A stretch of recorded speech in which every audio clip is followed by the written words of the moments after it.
Welcome to another episode of Kristen's Corner, a podcast with your state senator, Kristen Phillips-Hill. Thanks for tuning in today for our discussion on an issue and a question that we've seen come to the forefront for many legislators and their constituents all across the Commonwealth over the past year and a half. How does Pennsylvania close its digital divide?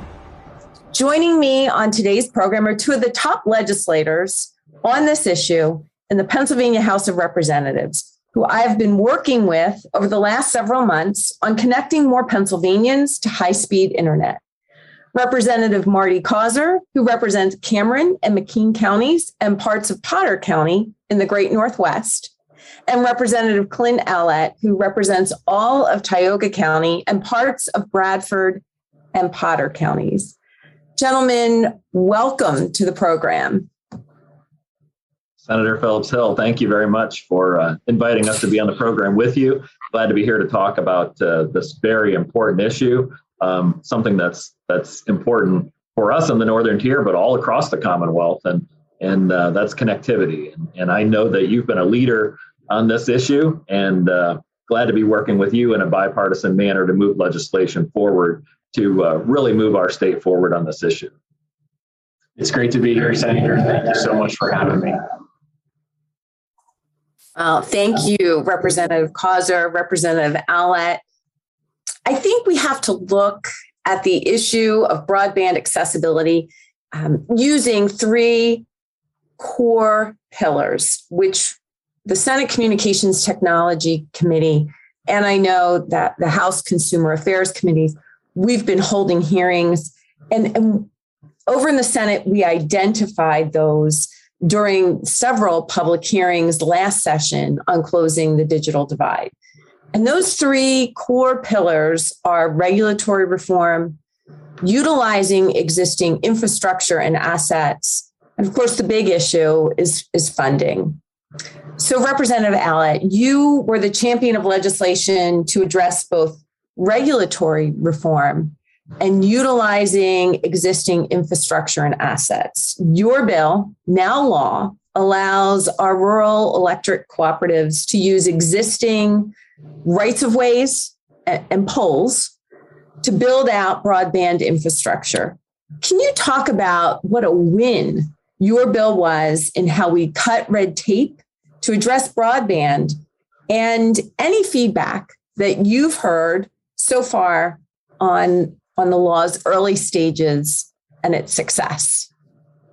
Yeah, I'm happy to. It was a great project to be able to work on. And it started out with a conversation with Tri-County Rural Electric, and then Speaker Turzai visited the district here, and we had a conversation about some of the challenges as they've been rolling out broadband. This is a rural co-op that their corporate center is in my district, and they've engaged in really trying to reach and connect their customers, but then also their substations with broadband. And this is very important for our community. And they've really been leading the way and showing the state what it looks like when a rural co-op engages in broadband service. One of the challenges, though, and it was the topic of discussion that day when Speaker Turzai was here, was the easement issue. Some of these easements are extremely old. If you think back when an original easement may have been written for an electric co-op was maybe back in the 30s or 40s, when the idea of telecommunications and broadband for sure was not even on the radar. And so one of the challenges was whether or not they, in that current easement, would be allowed to run broadband on those poles. And this bill basically clarifies that they can indeed run broadband service without jumping through all the hoops to add that to the easement, which speeds up the process, which is what everybody wants. And so the feedback that we've got from the community was, whatever you can do to speed up the process, do it. Do it now, and do it last week, do it last year. That's been the feedback. So we were able to get this through, and we really appreciate our friends in the Senate working on this with us. We were able to get that through, and the work now is going faster. Tri-County is, I think, Marty, you could probably talk about this a little bit, because they're starting in the west, which is actually in Marty's district, and working east into my district. but they've hooked up over 1,000 people so far with gigabyte service, fiber service to the home in some of the most remote corners of the Commonwealth. And that's one of the reasons that they've been able to move through that process quickly is this House bill that I think it was 2438 that you're speaking of, which is now in law. So it's a big deal moving the process forward quickly. And it's a step in the right direction. That's fantastic. And thank you for your leadership on this issue and bringing it to the forefront. And I think we could belabor the two core pillars and all the legislation that we've been sponsoring and getting onto the governor's desk to address regulations and existing infrastructure. But I think the real focus has now shifted with this new federal infrastructure package that's going to impact our efforts to close the digital divide. And I have to make one major caveat, and that is that we did not vote on the spending package at the state level. This was a decision that was left up to the United States Congress. And I think that all three of us agree that we have to be good fiscal stewards of the hard-earned taxpayer dollars that come to the Commonwealth. Our listeners, our constituents, the taxpayers of Pennsylvania, they don't care if it's federal, state, or county funds. All of those dollars are coming out of the same wallet. This is a huge one-time funding source. Where and how will it have the biggest impact? And Representative Causer, you, along with Representative Owlett and other members in the House, are currently working through your legislation, House Bill 2071, to address what happens when Pennsylvania receives this influx of federal taxpayer dollars to address this issue of connectivity and broadband infrastructure. And based on the concerns that I outline, it's really a huge task that is ahead of us. We have to make sure that what is spent actually addresses the problem. So can you walk us through what your proposal will do? Absolutely. Thank you. And I think that you have really hit on the high points of it. This is a bipartisan, bicameral effort. We all understand how important broadband connectivity is, but we have to get it right. And we have to have a solid plan moving forward. The legislation that we've all been working on is House Bill 2071, which would create the Pennsylvania Broadband Development Authority. And really, the biggest component of this is coming forward with a plan. You have to have a plan before you move forward. And the authority would create that statewide plan so that we're using these taxpayer dollars in a wise manner. We know that this is a one-time opportunity coming from the federal government. We, through this authority and the creation of the plan, would have immediate access to $100 million with the potential after the plan is developed to access almost $1 billion. But we have to make sure that this money is spent wisely.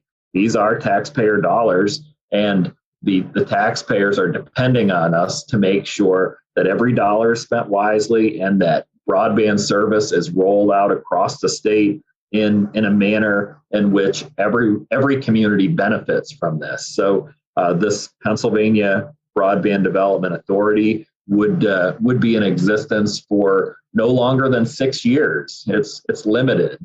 It would provide for that plan across the Commonwealth. It would also provide for mapping.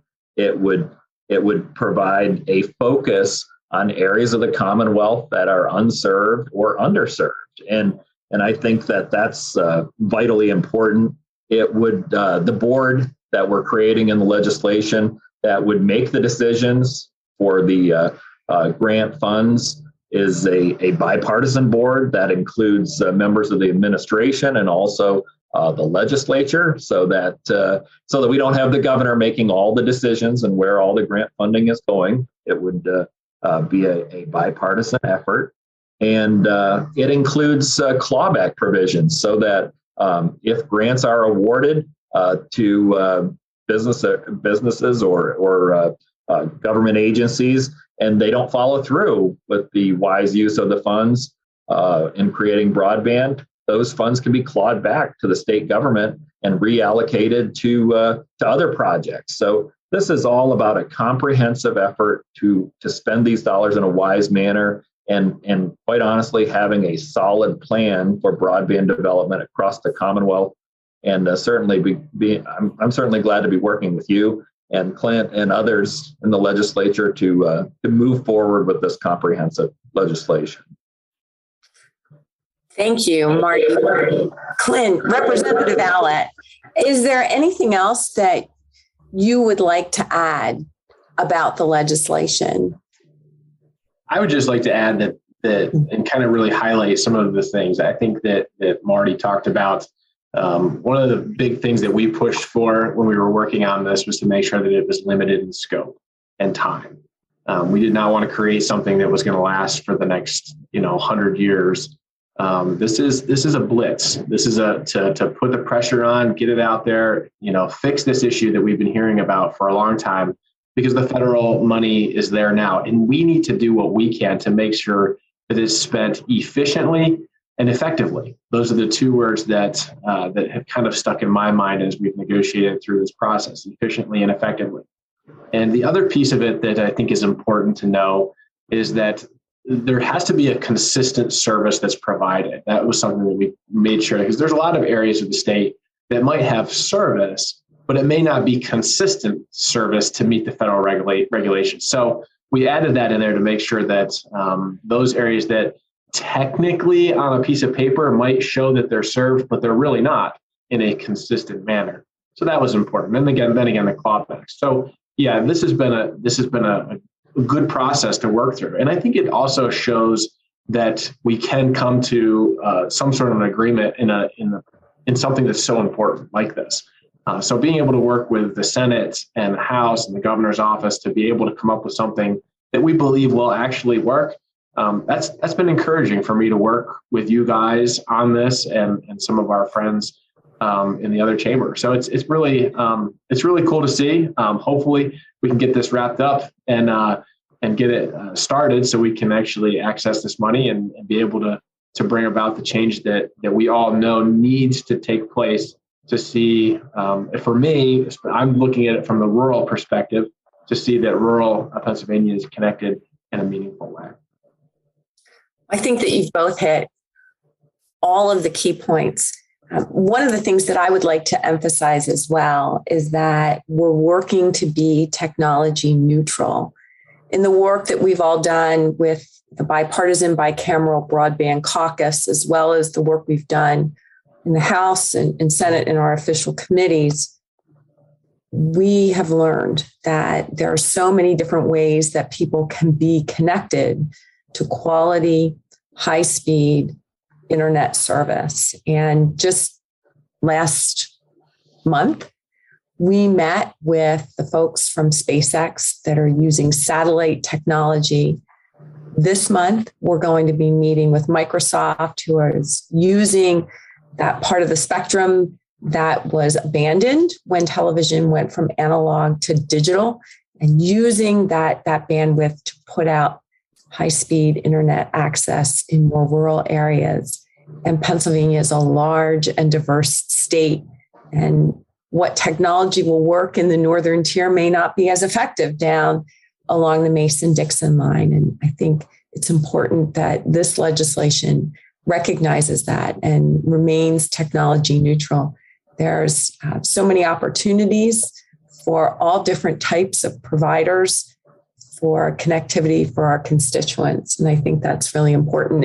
And Clint, you hit on this, the House and Senate, they're scheduled to reconvene December 13th. So we have pretty short time frame to get this bill to the governor's desk.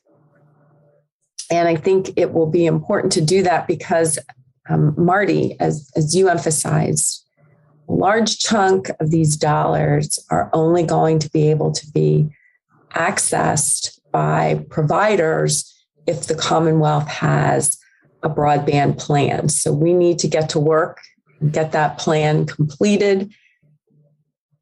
And there are going to be a lot of other things that need to be done. So would love to get your thoughts on what else you see on the horizon on addressing broadband connectivity in our Commonwealth.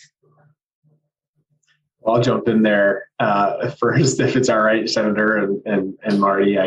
The one thing that we talked about, all of us talked about, is the idea of wireless connectivity and cell phone towers. So there's some continued effort that we need to be looking at to be able to make sure that when we talk about effective and efficient, there's better ways and maybe more options utilizing some state-owned property and land to be able to make sure that we're doing it in an efficient way. So we're trying to look at that. I think that's something that we've started the conversation. We've heard from our wireless providers. We need to continue to work as a state to figure out ways to open up that opportunity. And it's a safety issue in our area. We had some lost hunters just yesterday.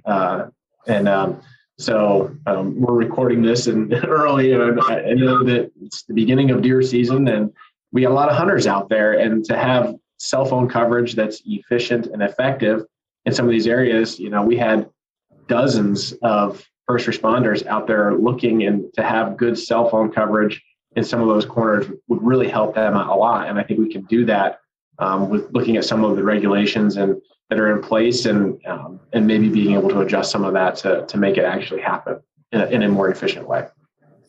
I appreciate it. So many of my constituents come up to the Northern Tier to go hunting, especially this time of year. It's deer season, and I know that they would appreciate that added safety as well. So thank you.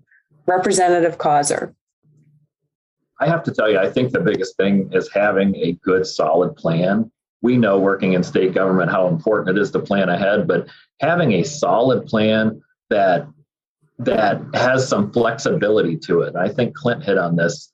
The Commonwealth is so diverse. What works in one area may not work in another. And if we can be flexible and be open to all different types of broadband connectivity, Clint and I probably represent the most rural parts of the state, and we need to be open to every different possibility, whether it's fixed wireless or satellite or any of those possibilities, so that we can maximize our opportunities. And starting with a good, solid plan, I think is key. I have constituents reaching out to me every day saying, I might have this connectivity here at my house, but that's the only option I have, and it's very slow. So we need to have some other options, some other opportunities, and it all starts with a plan, I believe. So I think that's going to be critical for us moving forward. Well, thank you. Served and underserved, the key terms that we use all the time. Those underserved have great challenges as well, and great points. Appreciate that very much. Gentlemen, where can our listeners go to find out more about you and your work in the Pennsylvania House of Representatives? Well, you can check out repowlett.com. That's my website. But probably where we keep a lot of our information is on our Facebook page, which is State Representative Clint Owlett on Facebook. You can log on there. We keep that up to date as far as information and things that we're working on here in North Central Pennsylvania. Fantastic. Representative Causer. And you can reach me at repcauser.com or on my Facebook page at Rep Martin Causer.